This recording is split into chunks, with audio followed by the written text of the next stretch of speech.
You know, usually it doesn't bother me. I don't need to know everything about Stone and Sonny.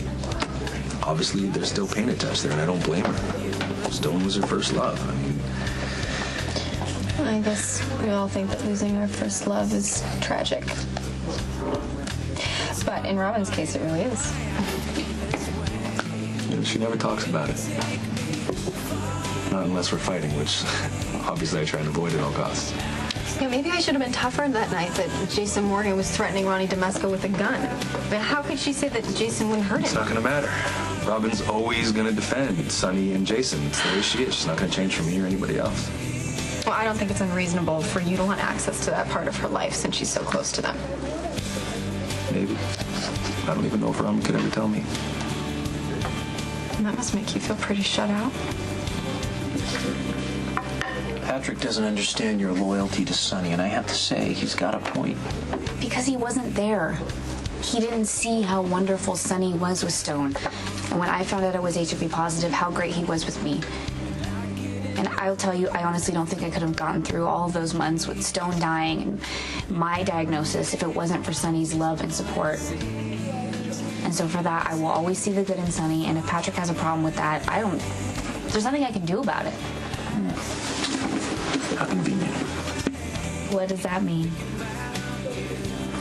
Feel free to tell me to take a hike and then I'm full of it, but could it be that holding up the memory of Stone and what Sonny did for him could be sort of a boundary line? Or would it remind Patrick that you're HIV positive and he's not? And no matter how much you love each other, there are things that he can't understand. You know, if someone had told me 10 years ago that I would be married with a child, I wouldn't believe them. But you've been in love before. With Stone, and then Jason. And then when that fell apart, I completely closed the door on relationships. I thought, you know what, being HIV positive is just too complicated for any guy to deal with. So I was in Paris. I enjoyed my life. I buried myself in work. It was great. And then I decided to come back to Port Charles.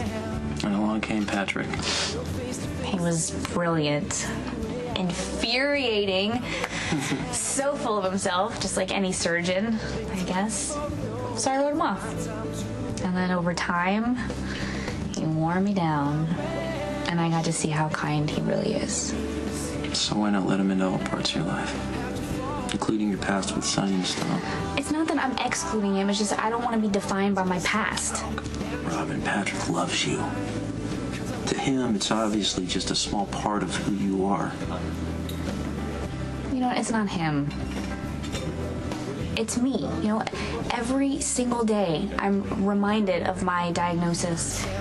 You know, the pills I have to take, the precautions I have to take at work, and everyone's always saying how brave and amazing I am, but I don't feel that way sometimes. So when I talk about Stone and Sonny, it brings up all that emotional baggage, you know, and the fear and the pain and the grief, and